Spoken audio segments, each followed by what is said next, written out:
তাহিরি সাহেব যদি বলে আমার বললেন আমি টেলিফোন করব। এখানে আপনারা বিভিন্ন লাইনের ভক্ত আছেন ওলামায়ে কেরামের, আপনাদের আলেমদের জিজ্ঞাসা করেন তো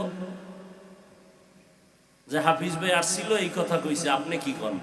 সে যদি বলে হ্যাঁ আমার বিরুদ্ধে লেখতে, তাহলে আমার বললেন আমি টেলিফোন করবো আপনার হুজুরের কাছে। আপনারা ইদানিং কালে দেখতেছেন আলেমদের মাঝে একটু দূরত্ব কমতেছে।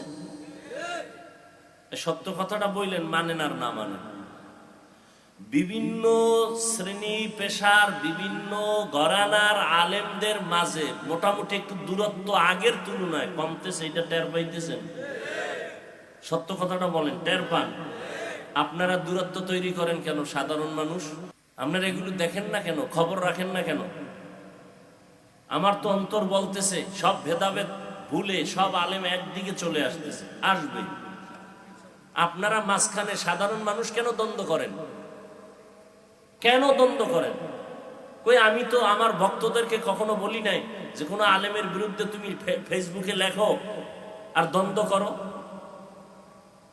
বলি না তো বলি না, এরকম কেউ বললে সে আমার কাছে জায়গা পাবে না। কারণ আলেমদের বিরুদ্ধে কলম ধরা এটা বেয়াদব ছাড়া, মা বাবার অভিশপ্ত সন্তান ছাড়া পারে না।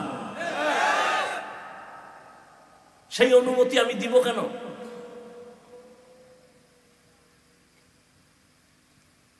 এখানে আপনারা বিভিন্ন লাইনের ভক্ত আছেন ওলামায়ে কেরামের, আপনাদের আলেমদের জিজ্ঞাসা করেন তো যে হাফিজ ভাই আসছিল এই কথা কইছে, আপনি কি করেন? সে যদি বলে হ্যাঁ আমার বিরুদ্ধে লেখতে, তাহলে আমারে বললেন আমি টেলিফোন করবো আপনার হুজুরের কাছে যে ভাই আপনি কি বলছেন আমার বিরুদ্ধে লেখলে? তাহিরি সাহেব যদি বলে আমার বললেন আমি টেলিফোন করব। ও পারে না আমার সাথে বুকে বুক লাগে। খবর আছে আপনি গো? খবর আছে। অল্প দিনে দেখবেন এদেশের সব ওলামায়ে কেরাম এক স্টেজে চলে আসছে ইনশাআল্লাহ। অল্প দিনে দেখবেন। ওই গ্রামে একটা কথা আছে না, কি জানি, ওই যে আমার দুধ মিলা যায় আর মাঝখানের কি ওটার কি কয় আমাকে এলাকায়, আপনাদের এলাকায় আম দুধ মিলে যায়, দূরে সরে যায় কোনটা? বড়া না? ইনশাআল্লাহ ওলামায়ে কেরাম এক হয়ে যাবে। আপনারা এই দ্বন্দ্ব কইরেন না, তওবা করেন, একেবারে তওবা করেন। নামাজ পড়েননি এটা হিসাব করেন, রোজা রাখেননি হিসাব করেন, আপনার মাইয়া বলা পর্দা করেনি, কয়দিন আর এই দ্বন্দ্ব, এই বাহাদুরি? মরে গেলে তো সব শেষ। আমার ভক্ত যদি একটা মরে যায়, আমি আইয়ে কম তোর সংসার আমি চালাম, তো কেন এই হুদা হুদা দ্বন্দ্ব করেন? নিজের সংসার ঠিক করেন, মাইয়া ফলাডিরে মানুষ বানায় যান, অন্তত ওরা দোয়া করবে, কবরে সওয়াব পাবেন। এই আকাম সাকাম বাদ দেন, আলেমদের বিরুদ্ধে লাগা বাদ দেন, এটা আপনাকে কাম না, এটা রসুলের আদর্শ না। কোন আলেম বলে নাই যে আর এক আলেমের বিরুদ্ধে লাগো। ওটা যদি আরো 15-20 বছর আগে যদি এরকম কিছু বইলা থাকে, এই যুগে বলার উপায় নাই। দেখেন না, একটা ভুল করে লইয়া পড়ে, সব সতর্ক হয়ে গেছে, হুজুরেরাও বক্তারাও সব সতর্ক। টুকটাক ভুল যা হইছে, এখন আর সবাই কথা বলতেও সাবধান, কদম দিতেও সাবধান।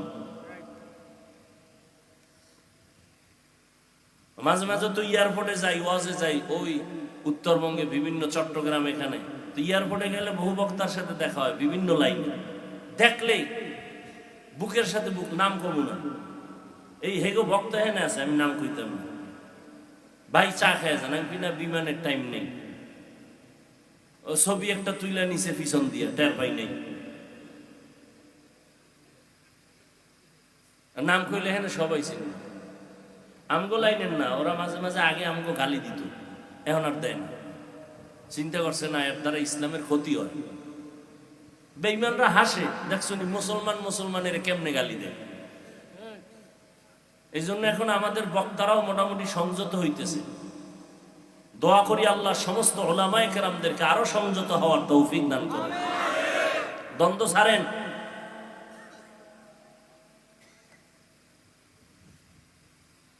যারা খারাপ ভাবতেছেন আসেন আমাদের কাছে, আসেন, স্টেজে আসেন, বসেন। কোরআন হাদিসের বাইরে যদি কিছু বলি এখন বলবেন, কানে ধরে উঠবাস করব, তওবা করব। এত টেনশন করেন কেন? সারা দুনিয়ার মুসলমানের উদ্দেশ্য একটাই, নবীর তরিকা মতো চলবে। কি রুগী, পেট ব্যথার রুগী, সে যে কোনো ডাক্তারের কাছে যাই ভালো হইলে, এটাই তো আসল কথা। এখন যদি আমার ঔষধ নিল না কেন, আর এক ডাক্তারের ঔষধ খাইলো কেন, ও ভালো হইলো কেন, এটা আমি সইতেরি না, এটা তো কেউ মানবে না। কি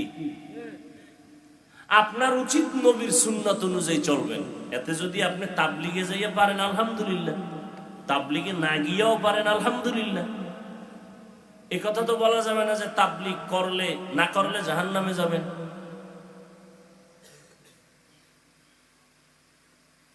দূরত্ব কমায় দেন। একই এলাকায় থাকেন, একই এলাকায় একই দোকান থেকে মাল নেন, কেন নিজেরা নিজেরা দ্বন্দ্ব করবেন? সবাই একে হাত রাখেন। ফিলিস্তিনের অবস্থা দেখতেছেন না? আসামের অবস্থা দেখেন না? কাশ্মীরের অবস্থা দেখেন না? চেচনিয়া বসনিয়ার অবস্থা দেখেন না? এখন তো মিডিয়া সব হাতের মুঠায়, দেখতেছেন মুসলমান কিভাবে মার খায়। আপনার একটু মায়া লাগে না?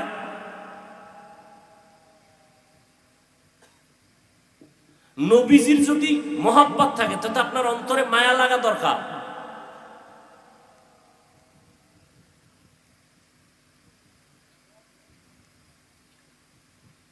আমি কোন আলেমের বিরুদ্ধে কোনোদিন একটা বয়ানে কোনো কথা বলছি, এরকম প্রমাণ থাকলে এখন বলেন, আমি এখন মাইক ছুঁয়ে কানে ধরে উঠবস করব 50 বার যে হুজুর হ্যাঁ আপনি অমুক বয়ানে অমুক আলেমের নাম নিয়ে আপনি পাবলিকের সামনে কিছু বলছেন।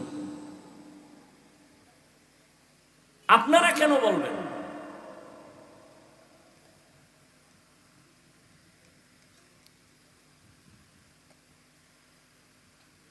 এখন আর ওই সুযোগ নাই যে কোনো আলেম আইসা উল্টা পাল্টা কথা বইলা ওয়াজ কইরা যাইব। ওই আলেম ঠান্ডা মাথায় বাসায় গেল, ওর ঘুম হারাম হয়ে যাব। ওই যুগ এখন আর নাই। আপনারা ঠান্ডা মাথায় থাকবেন, যে আলেম বয়ান করে যান, মিডিয়া সব আইসা পড়ে কি বয়ান করছে। একটা কথা যদি কোরআন হাদিসের বাইরে কয়, আমনের এই বরুড়াবাসীর কিচ্ছু বলার দরকার নাই। বলার জন্য হাজারো আলেম ময়দানে বৈশা রইছে, একটু উল্টা পাল্টা কইলে জাগায় ধইরা লাইব। পরে এই হুজুরে বউয়ের কাছে মাপ চাইয়া লাইভে আইয়া কয় ভুল হইছে, মাপ কইরা দাও। যুগটা বুঝেন কিছু? তা আপনারা এত পারামারি করেন কেন? এত টেনশন করেন কেন? একেবারে নিশ্চিন্তায় থাকেন, শুধু চিন্তা করেন নিজে কেমন একটু আমলালা হবেন, মাইয়া পোলাটির একটু আদর্শ বানাবেন, নবীর তরিকাওয়ালা বানাবেন, এই চিন্তা করেন। আর একজনের চিন্তায় নিজের ঘুম নষ্ট, নিজে নামাজ নাই রোজা নাই খবর নাই, আর একজনে নামাজ পড়ে নাই নিয়ে পেরেছেন।